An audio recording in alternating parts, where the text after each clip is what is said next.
In the name of Allah, the most compassionate, the most merciful, and may the peace and blessing of Allah be upon His last and beloved Messenger Muhammad, and may the peace and blessing of Allah be upon you all. The title of this video is How to Unify the Muslims from the Guidance of the Quran.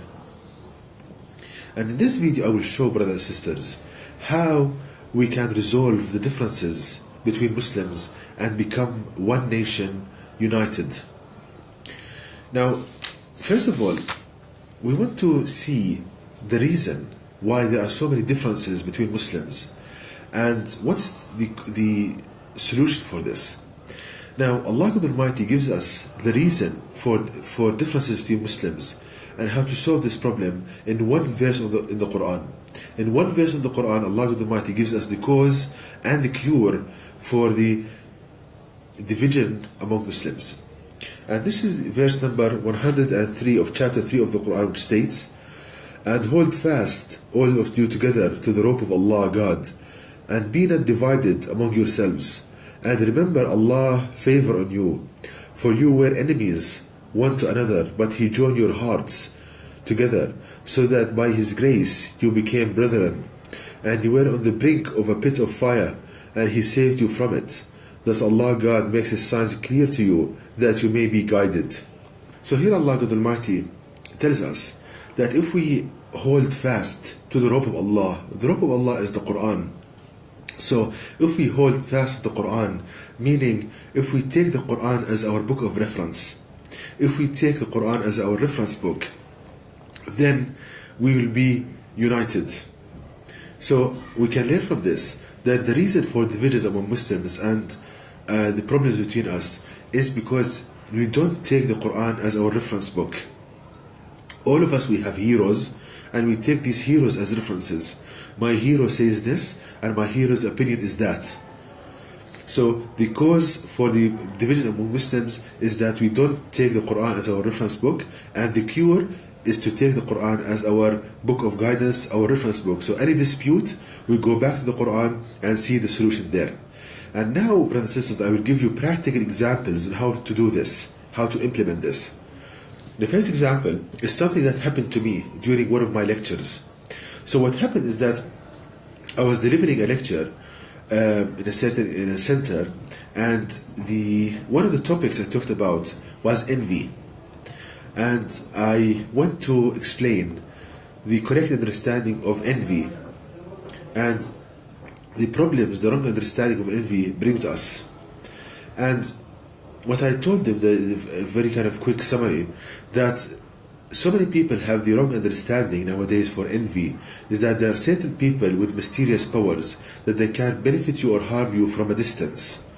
And I want to say that this is completely wrong, and this is one of the greatest sin. This is the greatest sin inside of Allah Almighty, associating partners unto Him. Because if you believe that certain people, they have the ability to benefit you or harm you from a distance, you are taking from the powers of Allah Almighty, because the only one who can benefit you or harm you is Allah Almighty. And I want to explain the correct understanding for envy from the Quran, not depending on guesswork or conjecture, from the Quran.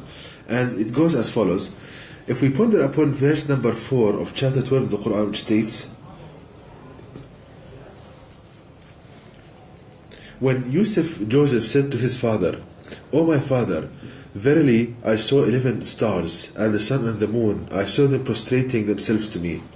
So in this verse, Prophet Joseph, peace upon him, he is telling his father Jacob that he saw a vision from Allah Almighty, and we can deduce that this vision gives the glad tidings of the closeness of Joseph to Allah Almighty. So what was the reply of the father of Joseph, Jacob, to this vision? We can learn this in chapter 12, verse 5, which reads, "He said, 'O my son, relate not your vision to your brothers, lest they arrange a plot against you. Verily Satan is to man an open enemy.'" So Jacob told his son that do not relate this vision to your brothers. Why? We can learn from this that they will envy him, meaning that they want this blessing to be removed. And Jacob further said, they will plot against you, meaning they will strive physically to remove this blessing.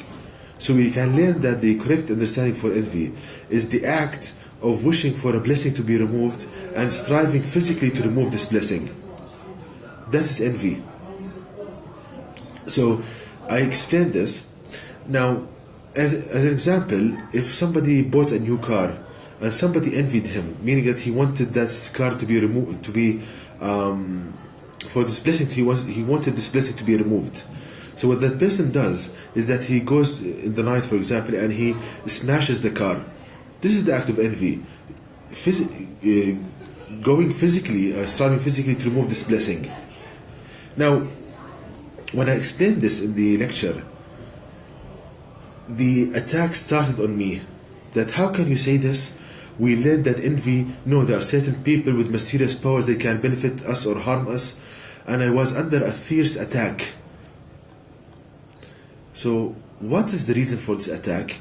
Because, as I said, each and every one of us has his own heroes, and the audience, they had their own heroes. My hero said this about envy, and his opinion was that. So we see here, because we don't go to the Quran as our reference book, we have these kind of divisions and these kind of problems between us. So, but if we, for example, we want to understand envy, and we went to the Quran and we pondered upon the verses as I explained, there is no problem. But because we have divisions and we don't take the Quran as a reference book, we have this kind of problems between us. So I hope this is a very practical example to see how by going to the Quran we are united, and by going away from the Quran and following our heroes we are divided.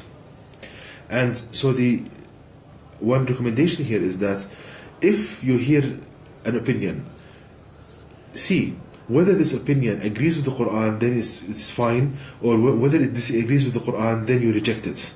So if you hear opinion in your life from anybody, look at this opinion. If it agrees with the Quran, then it's okay. If it disagrees with the Quran, then you should reject it. That is one example. The other example with the problems of Muslims, that we have so many sects between us. We have sects, divisions in the religion. Some people, they say about themselves that they are Sunni. Some of them, they say they are Shia. Some they call Baha'i, Wahhabi, Salafi. We have so many of these sects. And these sects, we have a huge problem in this.